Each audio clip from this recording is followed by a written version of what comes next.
Alors, on corrige donc l'exercice 9, donc, qui consiste à repérer la plus longue répétition d'un caractère dans une chaîne. Cette répétition étant de caractères étant les caractères sont placés consécutivement. Hein. D'accord. Voilà. Alors, vous voyez ici, donc je vous ai mis à droite le script. Alors, vous voyez à ligne 16. Hein, d'accord. Bon, on voit ici que la plus longue répétition, je l'ai mise à la fin, c'est le 4P. Hein. Voilà. 4P consécutifs. Alors, l'idée, c'est quoi, hein, si je prends, là, il est peut-être un petit peu compliqué, voilà, mettons que je prenne... alors, je vais prendre une chaîne. Voilà. Je vais prendre une chaîne. Je sais pas, alors on va envoler Y, U, I, O, et P, par exemple. Voilà. L'idée, c'est de balayer, donc de démarrer ici, d'accord. Donc on va balayer la chaîne Y, U, I, etc. Voilà. Donc on va démarrer par le caractère de rang 0, et ensuite on va balayer les suivants, voilà, pour savoir s'ils sont égaux les uns avec les autres, d'accord. Voilà, et puis on va s'arrêter évidemment dès qu'il y en aura deux qui seront différents. Hein. Voilà, donc on va avoir un premier indice I ici, hein, qu'on a là, en ligne 5, voilà, où je balaye donc la chaîne que j'ai appelée CH, que je passe en paramètre de ma fonction. Hein. Voilà, donc l'idée c'est déjà de faire ça, voilà, de balayer, et donc à partir de chaque caractère de rang I, de voir si le suivant est égal. Voilà. Et puis ensuite, etc., de proche en proche, voir si le suivant et le sur-suivant, si j'ose dire, sont égaux, etc. D'accord. Donc on va être amené à lancer une deuxième boucle, hein, qui va balayer les caractères qui seraient potentiellement les mêmes que celui de rang I. Hein, voilà. Donc, alors, cette boucle, a priori, la deuxième boucle, on ne sait pas trop combien d'itérations elle va faire, donc on va utiliser un while a priori. On va utiliser un indice de boucle, voilà, que j'ai mis en ligne 6, c'est J, d'accord. Donc, alors, l'initialisation, bon, voilà, ce J, je vais l'initialiser donc à 0, d'accord. Voilà, donc mettons qu'on est ici I à 0 et J à 0. Voilà, et ensuite, voilà, on voit ce que j'ai pris ici, hein. Voilà, on va prendre donc le I plus JM caractère qu'on va comparer au I plus JM plus 1. D'accord. Donc on va à partir de I, hein, si I vaut 3, 0, 1, 2, 3, voilà. Donc 3 plus J, on sera toujours en troisième. 3 plus J, lorsque I vaudra 1, on sera ici, etc. D'accord. Donc une fois qu'on a fixé à I le rang du caractère qu'on regarde dans la chaîne CH, voilà, ce sera I plus J, le rang du caractère qu'on va finalement examiner, enfin le I plus J et le I plus JM, I plus J plus UM, c'est les deux caractères qu'on va comparer, hein, et on va incrémenter I, de sorte qu'on va comparer, je dirais, tous les caractères, les paires de caractères consécutifs à partir du IM. Hein. Voilà. Alors ça donne ici la boucle la boucle est initialisée en ligne 7, d'accord. Voilà, on démarre donc à J égale 0. Ok, voilà, et donc ça va nous faire comparer, on le voit après le end, hein, le I plus JM, le terme, le caractère de rang I plus J avec le caractère de rang I plus J plus 1. D'accord, donc si I vaut 0, si J vaut 0 au départ, ça va être le caractère de rang I avec le caractère de rang I plus 1. Voilà, on démarre à I, parce qu'on a dit que voilà, on démarrait sur le caractère de rang I sur la chaîne CH. Voilà, d'accord. Alors, on voit que ça, faut pas trop, évidemment, on peut pas pousser le J comme ça autant qu'on veut, parce qu'on peut avoir un débordement de chaîne, d'accord. C'est-à-dire qu'il ne faut pas que I plus J plus 1 soit supérieur au rang maximum acceptable, d'accord. Donc, a priori, il faut mettre autre chose dans le while. Hein. Voilà. Alors, qu'est-ce qu'on va mettre aussi dans le while? Il faut qu'on s'arrête. Hein. Il faut en fait on peut pas, il faut que I plus J plus 1 doit rester inférieur ou égal au rang maximum de CH. Hein. Et le rang maximum de CH, c'est len de CH moins 1. Hein. Donc il faut que I plus J plus 1 soit inférieur, ne dépasse pas len de CH moins 1. Donc ça fait que I plus J doit être strictement inférieur à len de CH moins 1. Là, je suis sûr que ça ne dépassera pas. Hein. Ça sera un petit peu problématique lorsque l'I plus J va aller chercher la fin, en quelque sorte, de la chaîne. Là, on pourrait avoir... il ne faut pas que le I plus J plus 1 tombe sur le caractère qui n'existe pas. Quoi, hein. D'accord ? Voilà. Alors, ça, c'est important aussi de mettre le premier terme du AND, ici, I plus J est strictement inférieur à l'N de CH moins 1. C'est important de le mettre avant le AND, parce que quand cette condition sera fausse, d'accord, à ce moment-là, voilà, ce qui est après le AND, le deuxième terme du AND, ne sera pas calculé. Et heureusement d'ailleurs, parce que ça donnerait lieu à un débordement de capacité. Hein, parce qu'à ce moment-là, ça voudrait dire que I plus J plus 1 vaut l'N de CH. Et si I plus J plus 1 vaut l'N de CH, CH de l'N de CH, c'est une faute, puisqu'on on cherche un caractère qui n'existe pas, un rang qui n'existe pas. Hein. Voilà, donc il faut bien le placer avant, hein, de manière à ce que voilà, l'informatique et Python fait bien les choses. Hein, je répète, donc si quand vous avez un AND en informatique, si le premier terme du AND est faux, on ne calcule pas le deuxième. Donc c'est assez intéressant si dans ce cas-là, ce deuxième terme entraînera une erreur. Hein, et ce serait le cas ici. Voilà, alors on a le corps de la boucle sur le 6, 7, 8. Hein, enfin, initialisation de la boucle en 6. Enfin, voilà. Ensuite, la boucle elle est lancée au niveau du 7. Et puis le corps de la boucle, c'est le 8. Hein. Donc, voilà, donc on voit que le J, ici, hein, quand I va démarrer, par exemple, je sais pas, à 3, hein, voilà, le J démarre à 0. Et je vais comparer le troisième terme avec le quatrième terme. Et là, évidemment, le AND, le CH 3 ne sera pas égal au CH4. CH I plus I ne sera pas égal à CH de I plus J plus 1. Donc le while ne s'exécutera même pas, en fait. Voilà.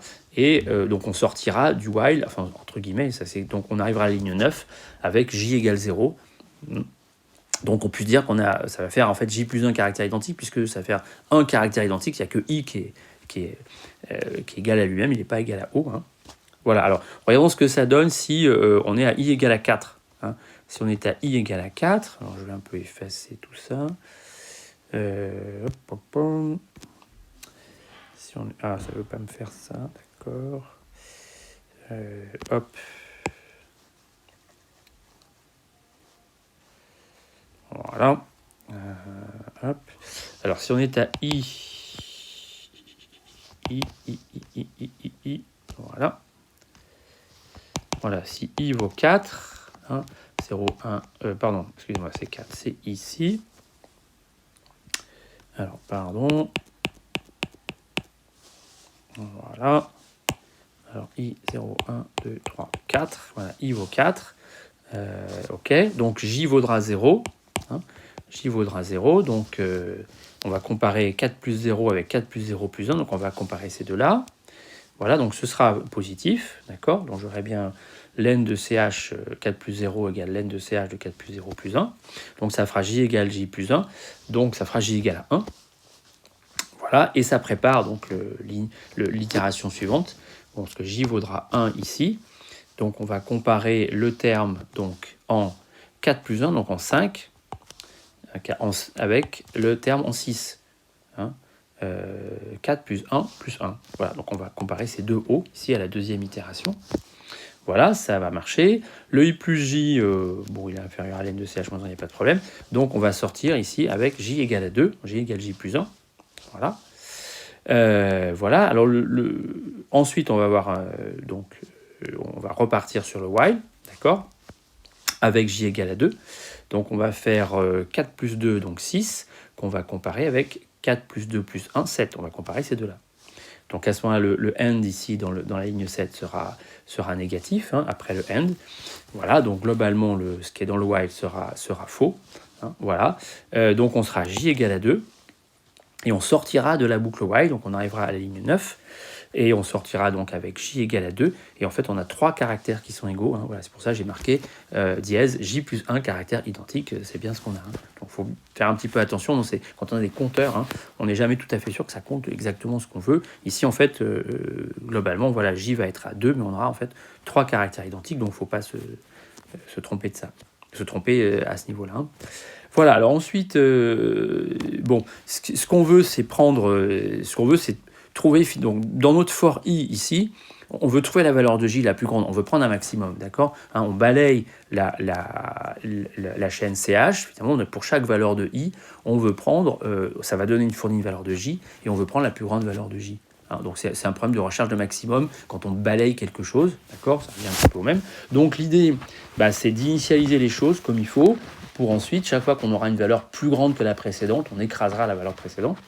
Donc c'est l'objet des lignes 2, 3, 4. Voilà. Donc en fait, on initialise par le premier caractère.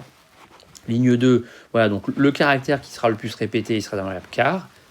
Caractère, donc c'est ch crochet 0, je prends le premier caractère. Le nombre de caractères sur la base, j'en ai qu'un en fait, il sera supposé qu'il ne sera pas répété celui-là, et puis sa position c'est 0 puisque c'est ch crochet 0. Voilà. Donc si ici on arrive, voilà, on arrive donc pour le i égale à 4, on va trouver donc que le nombre de caractères identiques, c'est 3. Donc j plus 1, ligne 10, c'est le nombre de caractères identiques, donc 3. Si c'est strictement supérieur, donc voilà, nombre de caractères identiques, un nb car. Voilà, donc j'avais initialisé à 1. Là, ici, alors bon, les 2y, évidemment, fait que le nb car faudra 2, puisqu'il y a 2y sur ma chaîne de caractères. Voilà, donc ici, on aura quand même 3 strictement supérieur à 2. Donc, on réactualise les variables. Donc, car, nombre de caractères et pose. Donc, car, ça vaut ch crochet i, puisqu'à ce moment-là, la plus grande suite, voilà, elle va commencer donc au terme de rang i et contient le caractère ch crochet i. Le nombre de caractères, c'est j plus 1, et la position, donc c'est i. Voilà. D'accord, donc là on balaye donc tous les termes à partir de chaque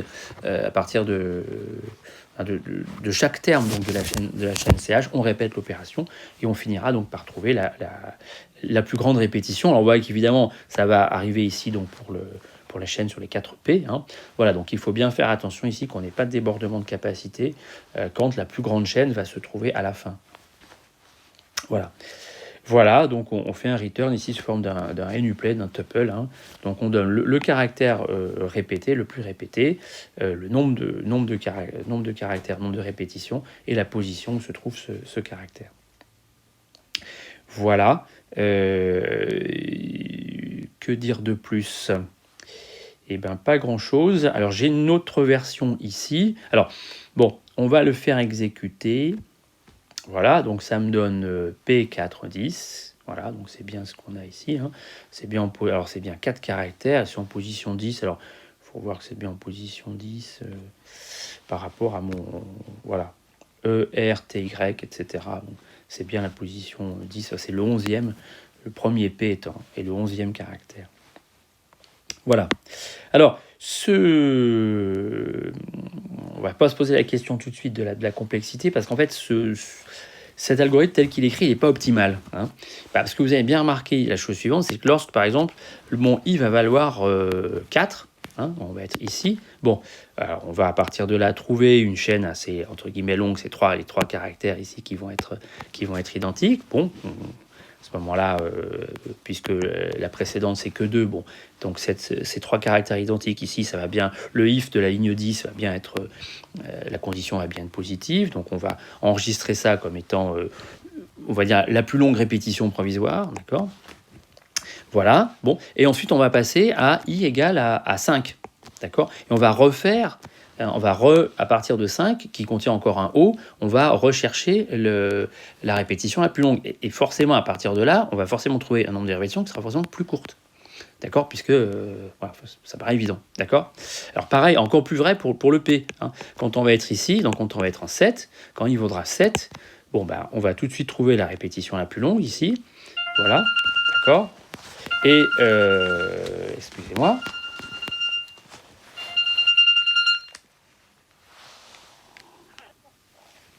Voilà, et voilà, alors on va trouver la plus longue ici. Voilà, d'accord. Et ensuite, quand i vaudra 8, on va encore trouver quelque chose qui sera forcément plus court. D'accord ? On trouve une répétition qui sera forcément plus courte, donc on fait des opérations qui servent à rien. D'accord ? Donc l'idée un petit peu d'amélioration du programme, c'est que quand je vais être ici à i égale à 4, d'accord ? Et que mon j va aller jusqu'à 2. L'idée serait de sauter directement là. puisque je sais que je vais avoir en fait examiné toute cette sous-chaîne va être examinée. Donc c'est pas la peine de la réexaminer. D'accord? Donc quand je suis à i égale à 4, il faut que je saute à i égale à 7. D'accord? Pour examiner à partir de 7. Voilà, alors c'est ce que fait la deuxième version qui est plus efficace. Donc la ligne 5 ici a été remplacée par ligne 25 et c'est un while. Pourquoi? Parce que la valeur de i, elle va être incrémentée pas tout le temps de 1. Je vois que par exemple ici, passer de 4 à 7, elle va être incrémentée de 3. Donc je ne peux plus avoir une boucle for, d'accord? Voilà, donc la ligne 5 ici, for i, est remplacée par un while, d'accord? Donc, là évidemment, il faut, j'ai aussi besoin de la ligne 24, puisqu'il faut initialiser à ce moment la valeur à i égale 0, puisque la boucle for initialise la variable i. Par contre, la boucle while ne l'initialise pas. Voilà, donc la ligne 5 est en fait équivalent au couple ligne 24-25. Voilà, et ensuite, tout le reste, j'ai fait un copier-coller du corps de la boucle. D'accord? Tout se joue en ligne 34. En ligne 34, voilà, c'est là qu'on fait le saut. C'est-à-dire que, voilà, donc on va sauter, non pas avoir i égale i plus 1, mais on va avoir i égale i plus j plus 1.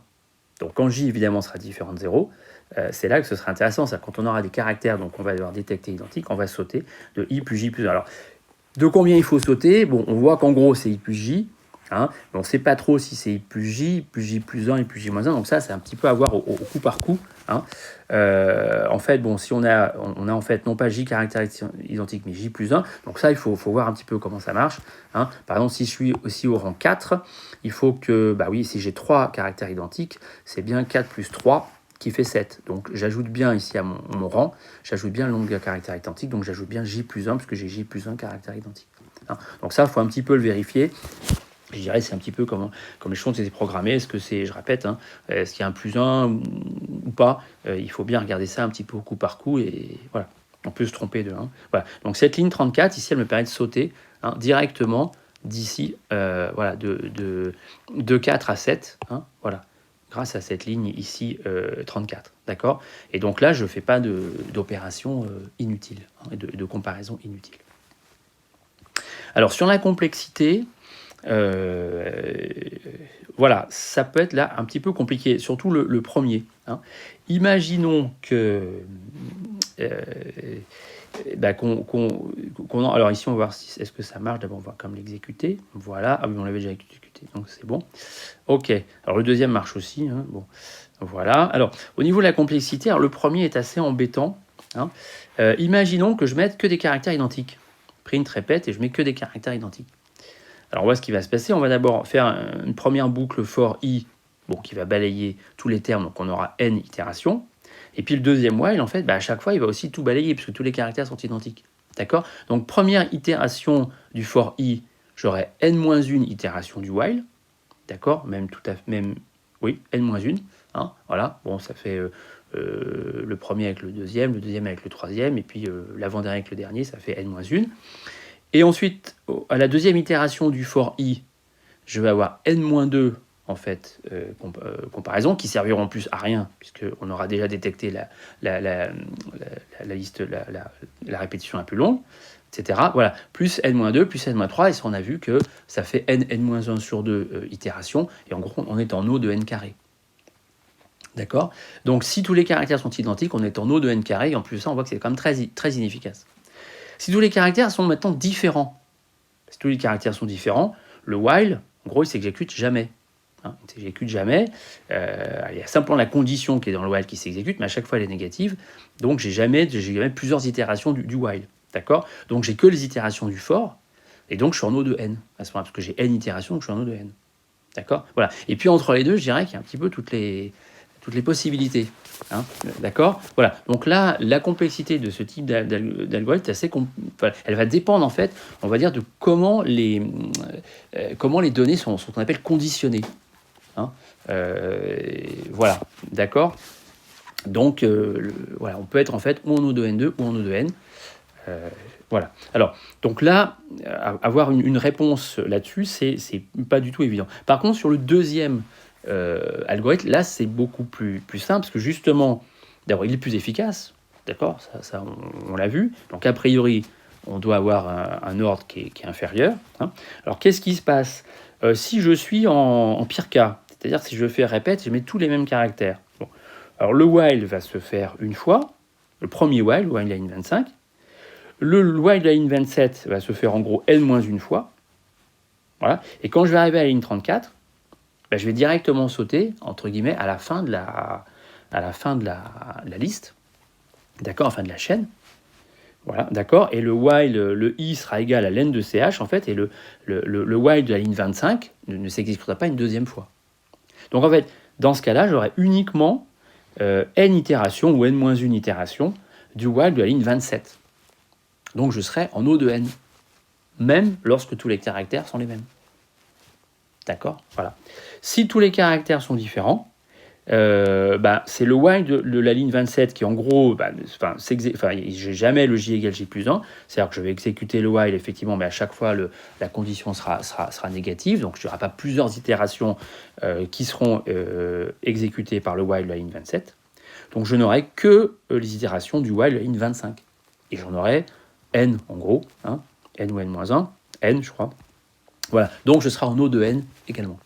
Voilà. Donc dans ce deuxième cas, dans ce deuxième algorithme, qui est quand même préférable au premier, on est en O de n, quelle que soit la situation. Et même dans les situations intermédiaires, il serait facile de voir en fait que, en gros, chaque terme est balayé une fois. Hein. Voilà, grâce à ce i et ce i plus j, en fait, essentiellement, ou chaque paire, si vous voulez, consécutive, elle n'est examinée qu'une seule fois. Hein, j'examine pas plusieurs fois des paires, donc on est en O de n dans toutes les situations.